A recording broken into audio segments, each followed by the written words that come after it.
Morning, कैसे हैं आप सब। Welcome and welcome back to YouTube channel. तो बीपीएससी का जो पेपर है बीपीएससी 3.0, उसकी वैकेंसी 665,000 के आसपास आप लोगों को वैकेंसीज देखने को मिल रही है, जिसके लिए आप लोगों को सीटेट चाहिए।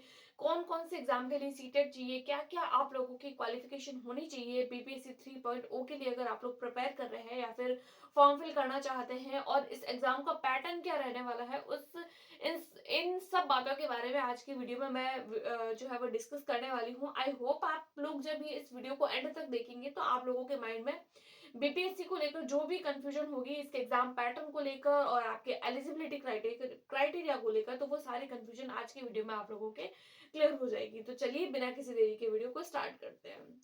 सबसे पहले तो हम लोग देखते हैं कि बीपीएससी 3.0 जो है उसमें वैकेंसीज कितनी है। तो देखिए, वो जो वैकेंसी है वो आप लोगों को 65,000 के आसपास देखने को मिल रही है।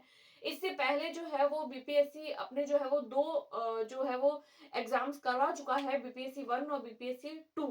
अभी का ये जो है वो बीपीएससी 3 है और बहुत ही बम्पर भर्ती है, ज्यादा भर्ती है।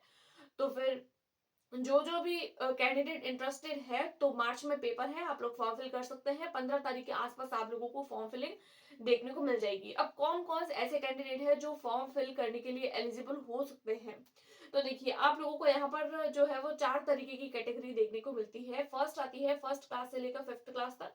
उसके बाद में आती है 6th to 8। उसके बाद में आप लोगों को देखने को मिलेगी 9th 10th, और उसके बाद में आती है 11th 12th। तो चारों तरीके की जो फेजेस होती है, इसमें आप लोगों को अलग अलग तरीके के क्राइटेरियाज मिलेंगे कि कौन से एग्जाम के लिए क्या क्या क्राइटेरिया आप लोगों के पास होना चाहिए कि आप लोग इस एग्जाम के लिए एलिजिबल हो पाएंगे। तो हम लोग स्टार्टिंग से स्टार्ट करेंगे। सबसे पहले देखेंगे फर्स्ट से 5th, उसके बाद में 6 to 8, उसके बाद में 9 10th, और उसके बाद में 11th। ये सब डिस्कस करने के बारे में बाद में मैं आप लोगों के पास साथ में एग्जाम पैटर्न इसका डिस्कस करूंगी। सबसे पहले हम लोग देखते हैं कि 1st to 5th, जिसको आप लोग जो है वो बिहार में, यानी बीपीएससी की बात करें तो ऑब्वियसली बिहार में इसको बिहार पीआरटी आप लोग बोल सकते हैं। इसके लिए क्या क्या एलिजिबल है, देखिए अगर आप लोग 1st to 5th क्लास के लिए अगर आप लोग अप्लाई करना चाहते हैं, बिहार में नहीं बल्कि किसी भी एग्जाम के लिए या किसी भी जो है वो स्टेट में अगर आप लोग हैं, तो आप लोगों को एक तो 12th होनी चाहिए आप लोगों के पास में, और 12th में आप लोगों के 50% होने जरूरी है। यानी अगर आप लोग 50% 12th में लाते हैं, तो आप जो है वो नेक्स्ट एग्जाम के लिए प्रिपेयर कर सकते हैं या उसके लिए एलिजिबल है, अदरवाइज नहीं। उसके अलावा आप लोगों के पास में जो है वो बीएड बीटीसी या फिर डीएलएड होना चाहिए, यानी 12th के बाद में जो 2 साल का कोर्स होता है, डिप्लोमा कोर्स, वो आपके पास में होना जरूरी है। या तो बीटीसी होना चाहिए, या बीएसटीसी होना चाहिए, या डीएलएड होना चाहिए। ये सारी एक ही चीजें हैं, बस इनके नाम थोड़े थोड़े अलग है। उसके अलावा सीटेट चाहिए आप लोगों को, सीटेट का पेपर 1 चाहिए। तो ये कुछ कुछ क्राइटेरियाज होते हैं आप लोगों के बिहार पीआरटी के लिए। उसके बाद में हम लोग देखते हैं 6th to 8th क्लास के लिए। तो देखिए 6th to 8 के लिए, या फिर तो देखिए अगर आप लोगों ने आर्ट्स ले रखा है तो आप लोगों को बीए चाहिए, साइंस है तो आप लोगों को बीएससी चाहिए, और अगर आप लोगों के कॉमर्स है तो आप लोगों को बीकॉम। यानी इन तीनों में से आप लोगों के पास में कोई भी एक क्राइटेरिया होना चाहिए। इसके साथ साथ ही इन तीनों में से कोई भी एक होना चाहिए। इसके साथ में आप लोगों को बीएड होना चाहिए, यानी कि अगर आप लोगों ने बीए कर रखा है तो बीए के साथ में बीएड, बीएससी किया है तो बीएससी के साथ में बीएड, और बीकॉम किया है तो उसके साथ में बीएड। उसके अलावा अगर आप लोग देखें तो आप लोगों के पास में सीटेट का पेपर 2 होना चाहिए।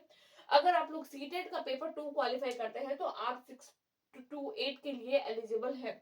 उसके अलावा अगर आप लोगों के पास में या फिर तो सीटेट का पेपर 2 होना चाहिए, या फिर बी टेट का पेपर 2 होना चाहिए। बी टेट यानी कि जो बिहार में जो टेट पेपर होता है, वो पेपर 2 आप लोगों के पास में होना चाहिए। अगर मैं इसकी बात करूं 1 to 5 के लिए, तो यहाँ पर आप लोग बिहार का जो पेपर 1 होता है, वो भी आप लोग उसके लिए भी जो है वो, अगर आप लोगों के वो है तो भी आप कर सकते हैं। यानी कि बिहार का तो जो टेट एग्जाम होता है, अगर आप लोग वो क्वालिफाई करते हैं, बिहार का जो पेपर 1 है वो, तो भी आप लोग 1st to 5 के लिए एलिजिबल है। अदरवाइज आप लोग पेपर 2, दोनों सीटेट भी हो सकता है, बीटेट, दोनों जरूरी नहीं है, दोनों में से कोई एक होता है तो आप एलिजिबल है। उसके बाद में हम लोग बात करते हैं 9 to 10th की। तो देखिए आप लोगों के पास में बीए होना चाहिए, बीकॉम, बीएससी, प्लस साथ में आप लोगों को बीएड होना चाहिए। सेम उसकी वाली क्वालिफिकेशन आप लोगों के पास में होनी चाहिए, लेकिन अंतर सिर्फ इतना है कि 9 to 10th के लिए आप लोगों को सीटेट जरूरी नहीं होता है। सीटेट का आप लोग ध्यान रखिए, क्योंकि सीटेट जो होता है वो इस एग्जाम के लिए नहीं चाहिए होता है। सीटेट जो होता है वो सिर्फ इन दोनों एग्जाम के लिए हम लोगों को चाहिए होता है, क्योंकि सीटेट जो है वो सिर्फ और सिर्फ 1st to 8 और 6 to 8 के लिए ही कंडक्ट कराया जाता है, और किसी भी एग्जाम के लिए नहीं। उसके बाद में हम लोग देखते हैं कि बीएससी, मान लीजिए बीएससी और बीएड कर रखा है, तो इसके लिए कोई ना कोई तो टेट आपके क्वालिफाई होना चाहिए। तो एस टेट आप लोगों के इस एग्जाम के लिए क्वालिफाई होना चाहिए। एस टेट जो बिहार में देखने को मिलता है, साथ में एस टेट का पेपर वन, यानी एस टेट का पेपर वन आप लोगों के 9 to 10 के लिए होना चाहिए। उसके अलावा बात करें 11 12 की, तो देखिए 11 12 में आप लोगों को ऑब्वियसली मास्टर डिग्री होना जरूरी है, यानी कि आप लोगों ने बीए बीएससी बीकॉम कर रखा है, साथ साथ में आपको बीएड चाहिए, उसके साथ ही आप लोगों को एमए एमएससी या फिर एमकॉम, और उसके साथ में आप लोगों को बीएड चाहिए होता है। और बात करें तो इसमें भी आप लोगों को सीटेट की जरूरत नहीं रहती है, बल्कि आप लोगों को पेपर 2 चाहिए होता है एसटेट का, यानी बिहार में जो आप लोगों को सुपर टेट का पेपर करवाया जाता है वो। तो यहाँ पर पेपर वन और यहाँ पर पेपर टू, इन दोनों पेपर में आप लोगों को सीटेट की जरूरत नहीं रहती, बल्कि इन दोनों पेपर में आप लोगों को या फिर तो बीटेट की जरूरत रहती है या सीटेट की।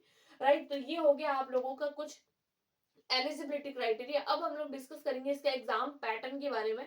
तो ऑब्वियसली आप लोगों ने बीपीएससी वन और बीपीएससी टू दिया है, तो आप लोगों के सामने पिक्चर जो है वो क्लियर होगी कि किस तरीके का एग्जाम पैटर्न रहता है। लेकिन फिर भी मैं आप लोगों के साथ में एक जो है वो समराइज तरीके से आप लोगों को बताऊंगी, ताकि न्यू जो कैंडिडेट है जो पहली बार इस पेपर को दे रहे हैं, तो उनके माइंड में कोई कंफ्यूजन नहीं है। छोटी सी जो है वो छोटी सी मतलब छोटे से बॉक्स, ऐसा समझिए कि मैं छोटे से बॉक्स में आप लोगों को जितनी डीप में डिटेल होगी वो आप लोगों को छोटे से बॉक्स में बता दूंगी।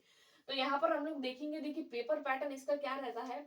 150 आप लोगों को मिनट यानी कि 2.5 घंटे देखने को मिलेंगे, साथ में आप लोगों को जो है वो 150 क्वेश्चन होते हैं। 150 क्वेश्चन यानी एक क्वेश्चन के लिए आप लोगों को 1 मिनट का टाइम मिलता है। राइट, पेपर का मोड ऑब्वियसली ऑफलाइन होता है, कोई दिक्कत नहीं है, ऑनलाइन कभी भी ये पेपर नहीं होता है, हमेशा ऑफलाइन देखने को मिलेगा। साथ साथ में इसके लिए बेस्ट बुक, मेन बात तो ये आती है कि इसके लिए बेस्ट बुक, देखिए बेस्ट बुक के बारे में मैं आप लोगों को बाद में बताती हूँ, उससे पहले मैं आप लोगों को बताती हूँ नेगेटिव मार्किंग। तो नेगेटिव मार्किंग पहले होती थी, लेकिन बीपीएससी 2 में आप लोगों के जो है वो नेगेटिव मार्किंग नहीं हुई थी। इस बार वाली में बीपीएससी 1 में भी आप लोगों को नेगेटिव मार्किंग नहीं देखने को मिली थी। तो इस बार भी चांस है कि आप लोगों को नेगेटिव मार्किंग नहीं देखने को मिलेगी, तो नेगेटिव मार्किंग जो होती है वो नहीं होती है।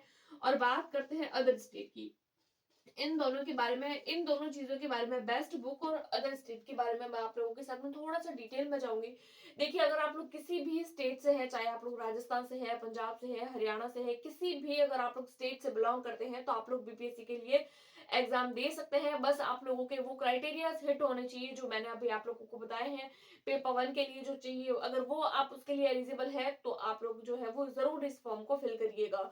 अगर आप लोगों के पास में एस्टेट नहीं है, अगर आप लोगों के पास में मान लीजिए जो है वो सीटेट नहीं है, तो आप इस एग्जाम के लिए क्वालिफाई नहीं कर सकते हैं। अदरवाइज अगर आप लोग किसी भी स्टेट से हैं, लेडीज है, जेंट्स है, पुरुष है, महिला है, कोई भी है, तो आप लोग इस एग्जाम के लिए अप्लाई कर सकते हैं। तो जरूर करिए, क्योंकि बहुत बड़ी भर्ती है और बहुत अच्छी जॉब है। तो अदर स्टेट को लेकर तो आप लोगों की कंफ्यूजन नहीं होगी। अब हम बात करते हैं बेस्ट बुक के बारे में। देखिए वैसे तो हम लोगों को बोला जाता है कि बेस्ट बुक जो होता है वो एनसीईआरटी होती है, लेकिन अगर आप लोग एनसीईआरटी पढ़ते हैं, एनसीईआरटी के साथ साथ में आप लोग एससीईआरटी की, यानी कि बिहार में जो सुपर जो बुक मिलती है, यानी जो बिहार में जो किताबें चलती है वो बुक्स भी पढ़ सकते हैं। उसके अलावा अगर आप लोग जो है वो किसी भी स्टेट की जो बुक्स होती है, जो स्टेट में चलती है, बोर्ड लेवल की जो बुक, उनको पढ़ सकते हैं। बाकी मेन जो फोकस किया जाता है वो जनरली हम लोग एनसीईआरटी पर करते हैं। अगर आप लोगों के पास में एनसीईआरटी अवेलेबल हो जाती है, तो आप लोग एनसीईआरटी से पढ़िए। एनसीईआरटी आप लोगों के लिए बेस्ट है। ये तो हो गई जो है वो बेस्ट बुक की बात। तो ये कुछ कुछ इन्फॉर्मेशन थी एग्जाम पैटर्न को लेकर और जो है वो एलिजिबिलिटी क्राइटेरिया को लेकर। और इसके अलावा कोई भी इन्फॉर्मेशन जो बीपीएससी के रिगार्डिंग मुझे और मिलती है, तो मैं आप लोगों को जरूर आप लोगों के साथ में शेयर करूंगी, क्योंकि मार्च में आप लोगों के पेपर है, बहुत कम टाइम अभी आप लोगों के पास में है, क्योंकि जनवरी तो निकल चुका है। अब आप लोगों के पास में फरवरी, और फरवरी के बाद में मार्च, यानी कि लगभग 1 से 1.5 महीना है। 1 से 1.5 महीने के अंदर आप लोग किस तरीके से प्रिपेयर कर सकते हैं, तो आपका सिर्फ एक ही तरीका हो सकता है, वो हो सकता है maximum time practice, previous year question, साथ साथ में एनसीईआरटी। ये 3 चीजें जब आप करिए, तो आपका 100% सिलेक्शन हो जाएगा। इसके अलावा अगर आप लोगों को किसी भी तरीके का कोई डाउट है डी ट्रिपल एस बी को लेकर, सी टेट को लेकर, बी टेट को लेकर, बीपीएससी को लेकर, या किसी भी टीचिंग एग्जाम को लेकर, तो आप मुझे कमेंट कर सकते हैं। इसके अलावा अगर आप लोगों को कोई भी तरीके के एग्जाम को लेकर किसी भी तरीके की कोई कंफ्यूजन होती है, तो कमेंट जरूर करिए। वीडियो पसंद आती है तो अपने दोस्तों के साथ में शेयर करें, वीडियो को लाइक करें, चैनल को सब्सक्राइब करें। Thanks for watching.